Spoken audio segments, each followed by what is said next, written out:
Salut tout le monde, très urgent et très bonne nouvelle et beaucoup de complots démasqués. Mes chers amis, aujourd'hui la première bonne nouvelle est l'élimination, la neutralisation d'un chef terroriste qui s'appelle Abu Hamza. Voilà sa photo ici.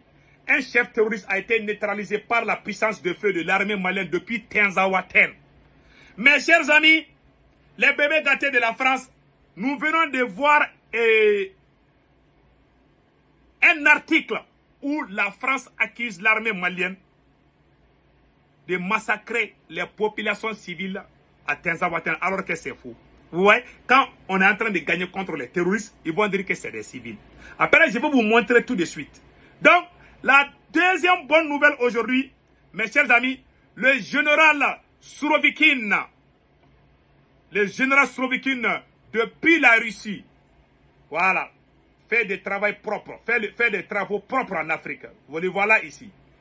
Poutine vient d'envoyer le général Surovikin, mes chers amis, pour aider les pays du Sahel contre l'ingérence ukrainienne.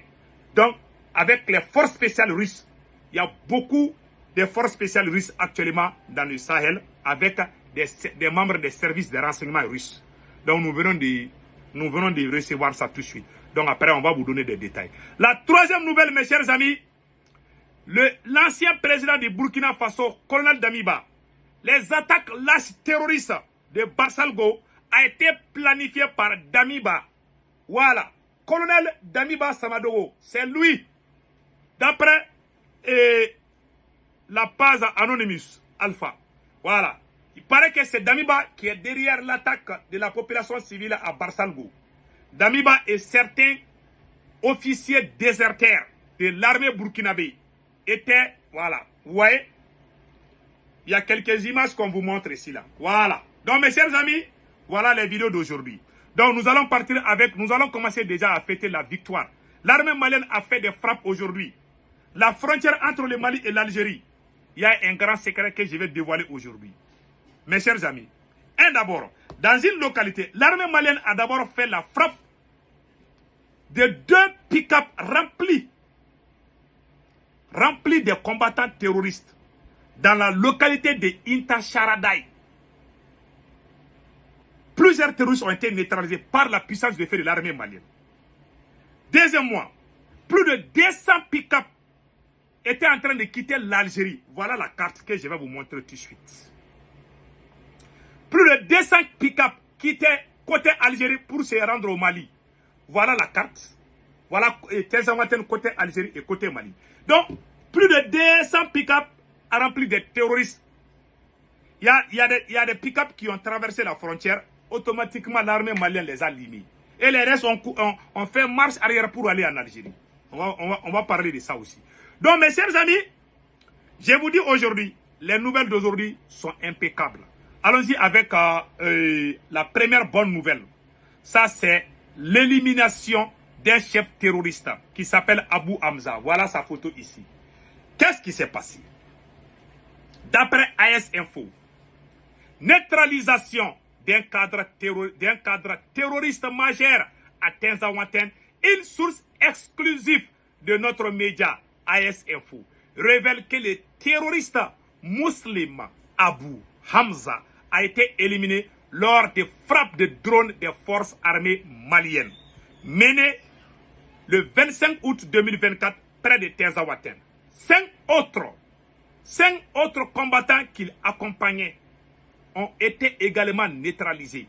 Muslim Abu était un cousin proche de Shafri Ag Bouhada, une figure emblématique d'Ansardine. Sa mort représente un coup dur pour ces groupes terroristes actifs dans la région. Voilà, les voilà. Donc l'armée malienne a fait un travail propre. Voilà pourquoi aujourd'hui, nous venons d'apprendre sur RFI et France 24 que non, que ce sont les civils, que la France, voilà l'ingérence de la France. La France dit que pourquoi l'armée continue à bombarder Tinzaouaten. Vous voyez la question? Après, je vais vous montrer tout de suite. Je vais vous faire écouter tout de suite. Donc, allons-y avec la deuxième bonne nouvelle. Le général russe est actuellement en Afrique avec beaucoup de forces spéciales russes. Le général Sourovikine dirige en Afrique l'identification, la recherche et la destruction des représentants de la direction principale du renseignement ukrainien qui ont contribué à l'attaque des combattants des soldats russes en Afrique. Selon les interlocuteurs des milliers militaires, Sourovikine a reçu. C'est-à-dire il est accompagné par des milliers de soldats russes. Donc, le Mali, le Burkina et le Niger, il y a beaucoup d'autres soldats russes avec des services de renseignement. Ils sont là en train de rechercher les Ukrainiens. Mes chers amis, la guerre là, nous allons gagner, Inch'Allah. Voilà. Donc maintenant, à l'heure actuelle, Sourovikine a reçu personnellement cette tâche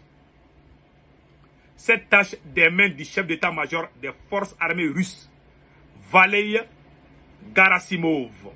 À l'heure actuelle, nous parlons de porter un coup fatal aux tentatives de l'Ukraine, de Kiev, d'attaquer les formations russes et pro-russes en Afrique. À cet égard, le général Armageddon a déjà confiance en Afrique et accomplit même un travail vital, superviser les missions secrètes. S'il continue dans le même esprit, la question de son retour en Fédération de Russie et de son déploiement sur le front de la région militaire nord pourrait théoriquement être posée d'ici la fin de l'année. Mes chers amis, voilà le général qui a la tâche de venir traquer les espions ukrainiens en Afrique, surtout dans l'espace AES. Ça, c'est une excellente nouvelle. Maintenant, allons-y directement en France. Qu'est-ce qui s'est passé? Après la victoire de l'armée malienne, qu'est-ce qui vient de se passer?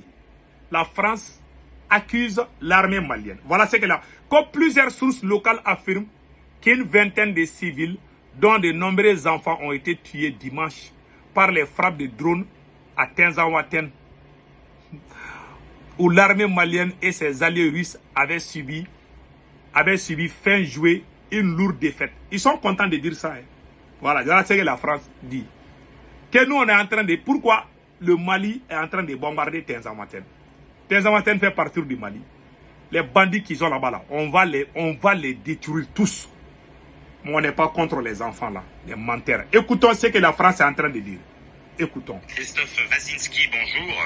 Bonjour monsieur. D'où viennent ces drones utilisés pour mener les frappes signalées chaque semaine ou presque désormais au Sahel?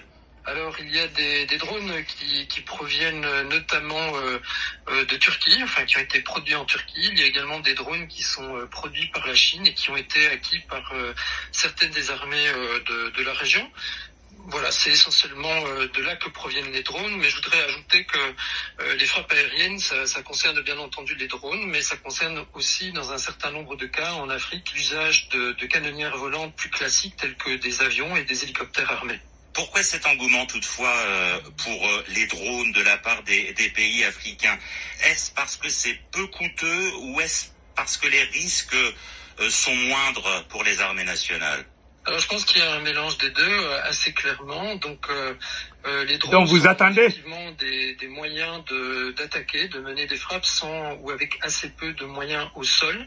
Et donc ça permet effectivement de moins risquer la vie de militaires au sol. Le coût est ici une question importante. Les drones en l'occurrence, ou certains drones ont la réputation d'être moins chers que les chasseurs bombardiers ou que certains hélicoptères de combat, et probablement aussi moins cher que le maintien de dispositifs au sol, de maintien de dispositifs importants au sol. Et qui les opère ces drones? Est-ce qu'on le sait? Est-ce que ce sont des opérateurs étrangers ou est-ce que ce sont des militaires locaux qui ont été formés pour? Alors dans un certain nombre d'États africains, il semblerait clairement que ce sont des opérateurs locaux, notamment au Nigeria. Donc il y a une flotte aérienne assez importante et elle semble commandée ou plutôt opérée par des opérateurs locaux, mais avec quand même l'assistance des États-Unis. Dans d'autres États africains, la question reste ouverte. Il est possible en tout cas que des opérateurs étrangers assistent les armées africaines. À tout le moins, les armées africaines semblent bénéficier de formation de la part de militaires ou d'experts qui proviennent d'États autres que des États africains. L'attaque de Tinzaouaten a entraîné mort de civils. Ça n'est pas la première fois qu'une bavure de cet ordre est signalée. Est-ce qu'on a une idée du coût humain de ces frappes de drones qui sont signalés de plus en plus systématiquement en Afrique? Donc, vous avez vu que l'attaque des drones a fait des victimes civiles. Ça, c'est pas vrai. Ça, c'est faux. Maintenant, écoutez. Notamment au Sahel. Alors, il y a moyen d'obtenir des informations à ce propos-là, Voilà. mais l'information est assez dispersée, donc il n'y a pas à ma connaissance de statistiques détaillées sur les coûts humains en question. Il y a eu un certain nombre d'attaques, en particulier menées au Nigeria, qui ont provoqué de nombreux morts, mais il y a eu également des morts civiles suite à des drones dans d'autres pays africains, en Libye, au Maroc, au Burkina Faso, au Togo, en Somalie également. Donc c'est un problème qui ne concerne pas que le Mali, c'est un problème relativement généralisé en Afrique. Voilà, que ce n'est pas le Mali seulement. Donc, ouais, il veut pousser les journalistes à mentir. Il dit que non, que ce n'est pas le Mali. Et puis le nombre qui... Tellement qu'ils savent qu'ils mentent, eux-mêmes, entre eux-mêmes, ils s'entendent même pas du nombre. Donc, ça c'est la bénédiction. Donc, allons-y maintenant vers le côté de Damiba. L'attaque de Bassalgo a été planifiée au Burkina Faso. Voilà le coupable de l'attaque terroriste qui s'est passée dans la localité de Bassalgo, Damiba. Damiba a planifié ce projet avec plusieurs autres anciens militaires burkinabés. Voilà les photos ici. Voilà, nous venons d'apprendre cela dans la page Anonymous. Voilà les militaires dont les photos sont là. Voilà. Donc, mes chers amis, qu'est-ce qui s'est passé? Ils ont envoyé des mercenaires au Burkina Faso. L'objectif est de ternir l'image du capitaine Ibrahim Traoré. Puisque Damiba a été chassé, puisque la France a été chassée, il faut tout faire pour que les Burkinabés souffrent, pour que les Burkinabés disent que leur plan est de ternir, est de gâter l'image du capitaine Ibrahim Traoré. Puisque le capitaine est en train de gagner contre les terroristes, donc ils veulent tout faire pour qu'il y ait de l'insécurité partout, pour qu'ils parlent. Un militaire, un officier supérieur qui a servi son pays ne doit jamais poser cet acte. Voilà ce qu'on vient d'apprendre. Tous des officiers supérieurs. L'homme noir est capable de tout. C'est la pure vérité. Le capitaine avait prédit ça. Je me rappelle bien, même hier j'ai joué dans ma vidéo. Je reprends encore écouter ce que le capitaine... Donc ils ont planifié ça depuis la Côte d'Ivoire et le Togo. Il y a 3 pays. La Côte d'Ivoire, le Togo et la France. Ils ont bien combiné ça ensemble. Ils ont envoyé des mercenaires à Bassalgo pour massacrer les populations. D'après ce qu'on vient d'entendre à la page Anonymous Alpha. C'est une page qui fait beaucoup de révélations. Donc je viens de voir ça là-bas. Donc écoutons ce que le capitaine lui-même avait dit avant même le massacre. Écoutons. Le capitaine a bien vu. Le capitaine est un philosophe. Écoutons. D'agents à l'intérieur donc de nos rangs. Donc de la guerre de communication jusqu'à tout ce que j'ai cité. Nous avons essayé de contenir la situation. Certaines personnes ont été arrêtées dans cette subversion. Dans les projets d'attaque, environ une dizaine, malheureusement, de personnel FDS qui ont été arrêtés avec des complicités avérées en lien avec les terroristes, qui sont différents de ceux qui sont dans la subversion. Donc ces personnels étaient en lien avec les terroristes, les donner les informations nécessaires pour mener des attaques. C'est malheureux que ce soit des Burkinabés et encore des personnels de FDS. Ça fait mal. Mais c'est le cas. Voilà. En plus de ça, certains médias aussi ont relaté le fait que certains éléments de dire ont été contactés. Voilà. Donc, voilà ce qui se passe. Que Dieu protège les Burkina Faso. Les Burkina Faso, passez excellent week-end. Ciao, ciao.